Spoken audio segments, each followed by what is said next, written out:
My 10-year-old grandchild exclaimed urgently. Grandma, please come pick me up right away.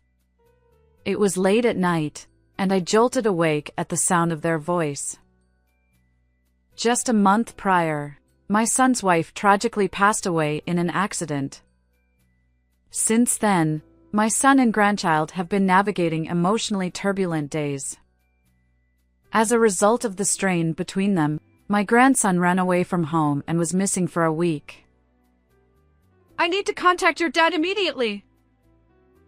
I insisted. But my grandchild responded with unexpected fear. No, I'll be killed. Driven by concern, I rushed to retrieve my grandchild. However, what I witnessed upon arrival shattered me, the shocking truth revealed before my eyes. A year ago, I was left alone after my husband passed away. My son Michael, who is now 31 years old, had moved out after getting married, but since he lived just about a 10-minute drive away, I didn't feel the loneliness too keenly. Emma, my daughter-in-law, and I had a good relationship, and my 10-year-old grandson, Liam, had grown quite fond of me. He would visit every week without fail.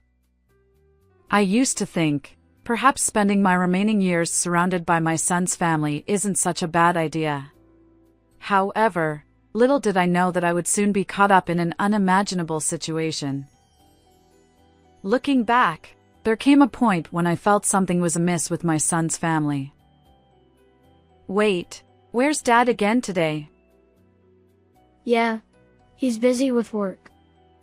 Until then, the three of them used to visit my home together, but Michael suddenly stopped showing up. And Emma, my daughter-in-law, wore an expression that didn't match her usual self. Could something be wrong between Michael and Emma? I wondered aloud. When I inquired, she gave vague answers like, "Michael's dealing with a busy season at work," or "I'm a bit tired myself." I even called my son after they left, but he echoed the same refrain, "Just work keeps me busy." He always hung up the phone in a frustrated manner.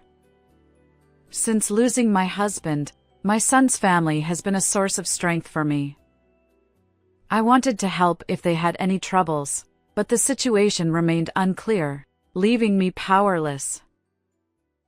One day, something happened that changed everything.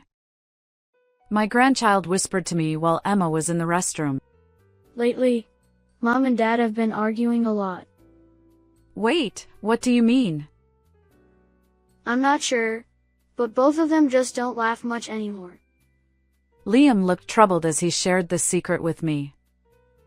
According to him, Michael's absence from my home was likely due to these marital disputes. Hearing this, anxiety welled up in my chest. While it might not be advisable to meddle in a couple's issues, I couldn't stand by silently when my dear grandchild was distressed. So, I reassured him. "First, I'll talk to Dad.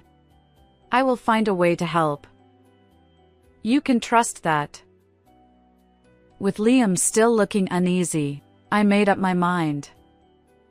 Little did I know that a decisive event would unfold just days later, before I could take any action.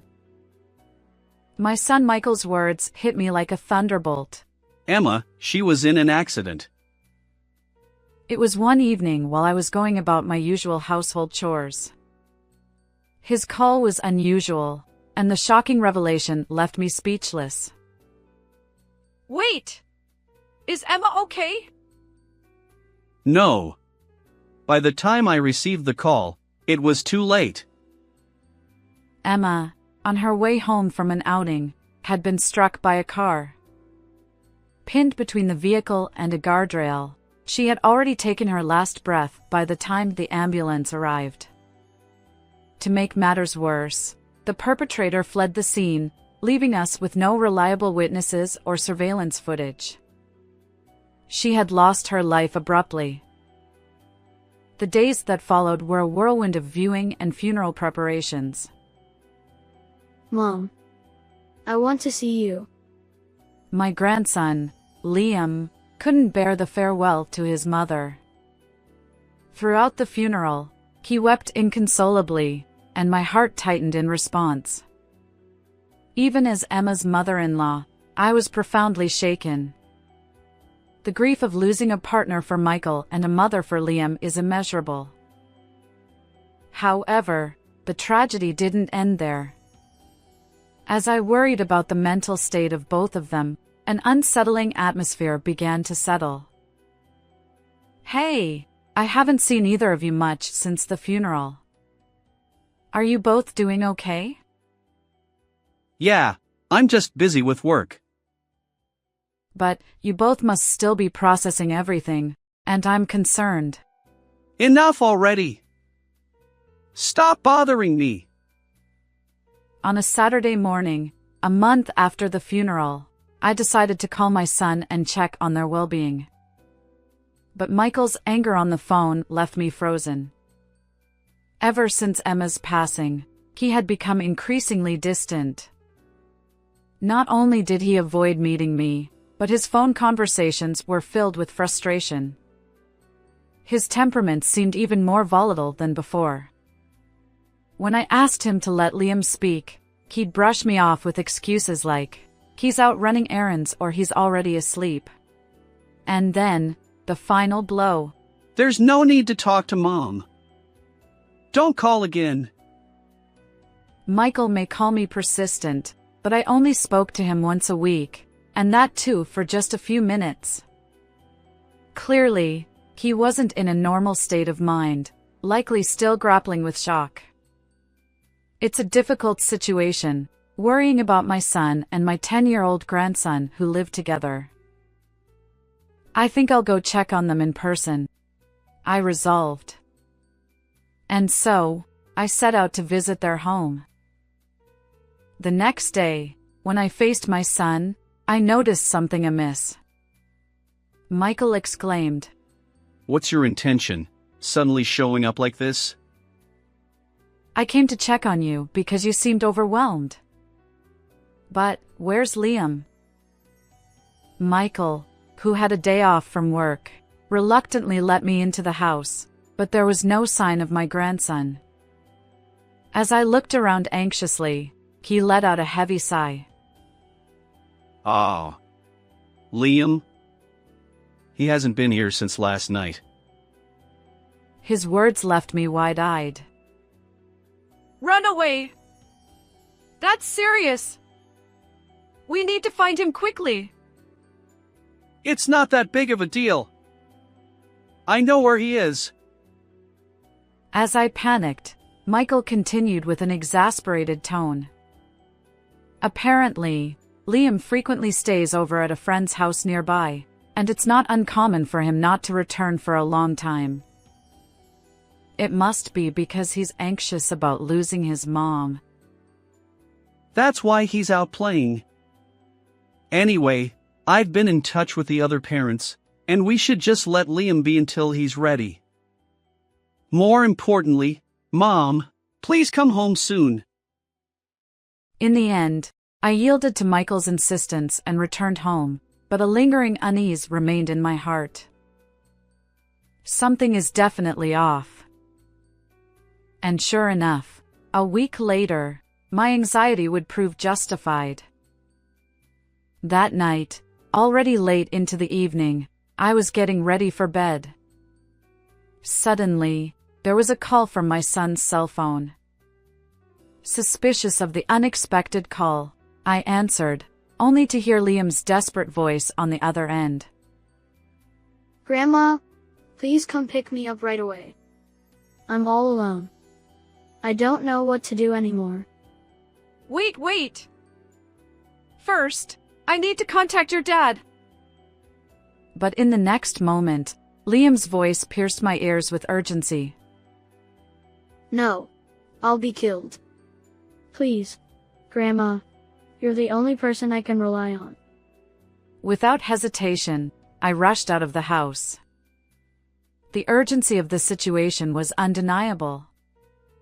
When I arrived at the park he mentioned, I couldn't believe my eyes. What happened? Why do you look like this? Grandma, Before me stood my grandson, dressed in tattered clothes. And as he revealed the shocking truth, I crumbled to my knees. The morning after rescuing Liam, I visited my son's house once again. A week ago, I was filled with concern for Michael's mental state, but now my feelings were completely different.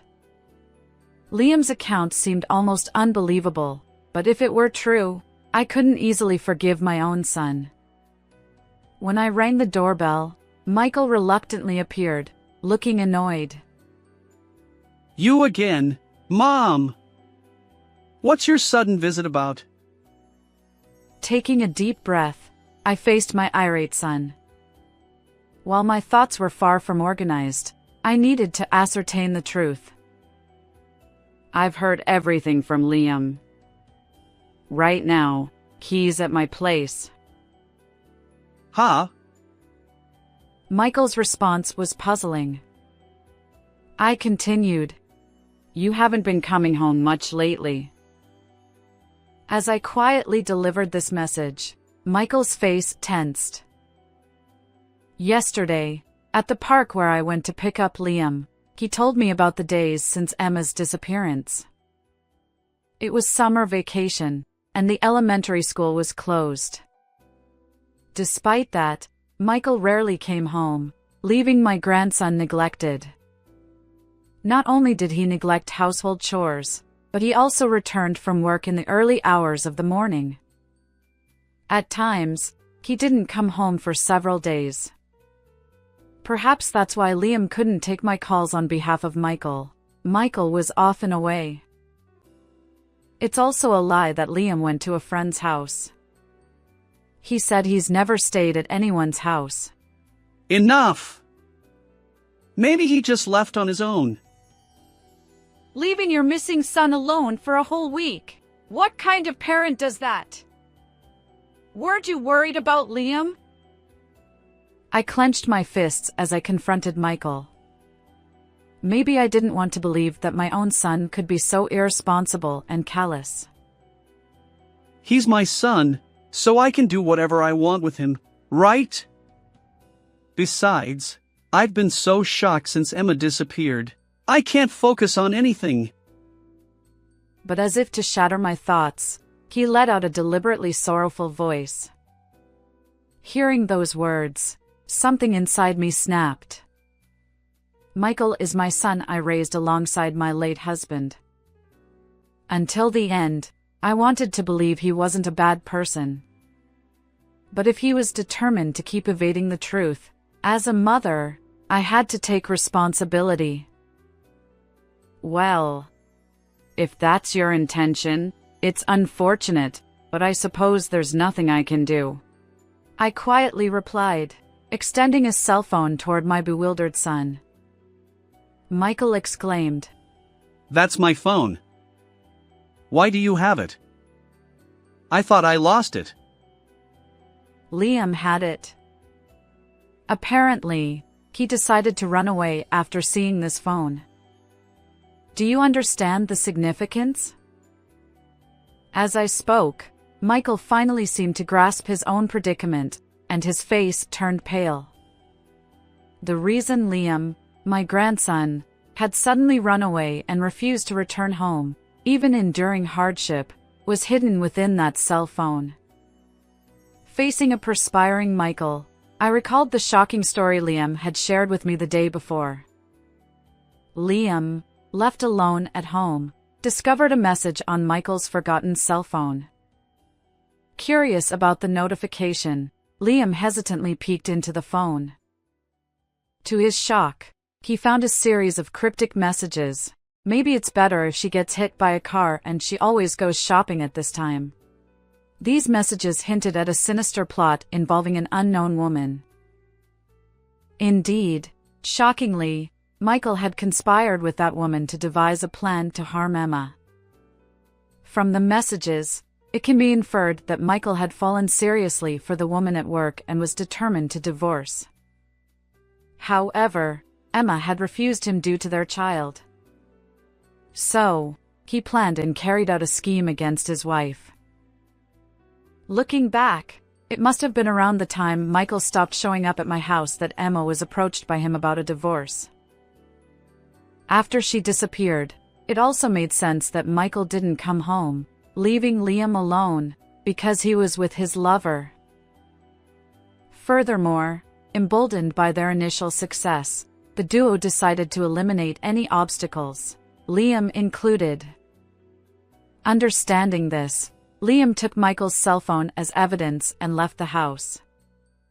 He then spent the week on the run, using the allowance I had given him to buy food and making use of libraries and train station platforms. Fearful of police involvement and the shock I might experience upon learning my son's dark secret, Liam refrained from contacting me. But yesterday, he finally ran out of money and contacted me. "I know everything you've done," I explained to Michael, who glared at me with sharp eyes. Michael exclaimed, "Damn it! I thought I could keep it hidden. If only Liam had disappeared." I sighed deeply at my son, who was stomping his feet in utter frustration.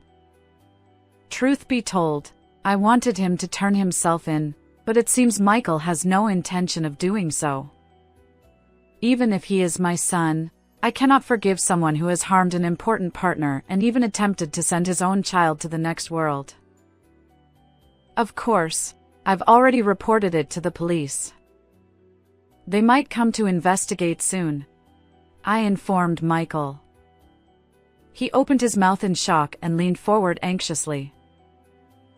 "The car is damaged.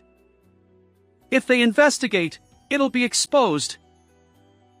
Apparently, due to lack of money and fear of immediate exposure, Michael had hidden the car evidence in a remote warehouse owned by his company, rather than repairing it. If the police find it, he'll be caught immediately. Michael pleaded, "I've come so far running away. Please, Mom. A mother would help, right?" I looked down at my son, who was desperately grasping my hand and begging in a pitiful manner, with a cold gaze. I thought I had been diligent in raising him, but it seems I have made a significant mistake in how I did it. However, that's exactly why I must fulfill my duty as a parent here and now. As a mother, I must educate you. Pay for your crimes properly. I shook off his hand without mercy. At those words, my son's face fell into despair, and he collapsed in tears right then and there. A few days later, my son was arrested. Upon investigation, the police found that the damage to Michael's car perfectly matched the dent in the guardrail. With evidence of their planned actions, there was no escaping the truth. Both Michael and his lover were swiftly charged with murder. It seems that both of them won't be able to get out of prison for a while. As for me, I now live with my grandson. Having lost his mother and with his father behind bars, I decided to take him in. Life alone quickly became enjoyable, and Liam is gradually regaining his spirits. From now on, we'll make the most of each day together. How did you find this story? If you enjoyed it, consider subscribing to our channel. Until next time.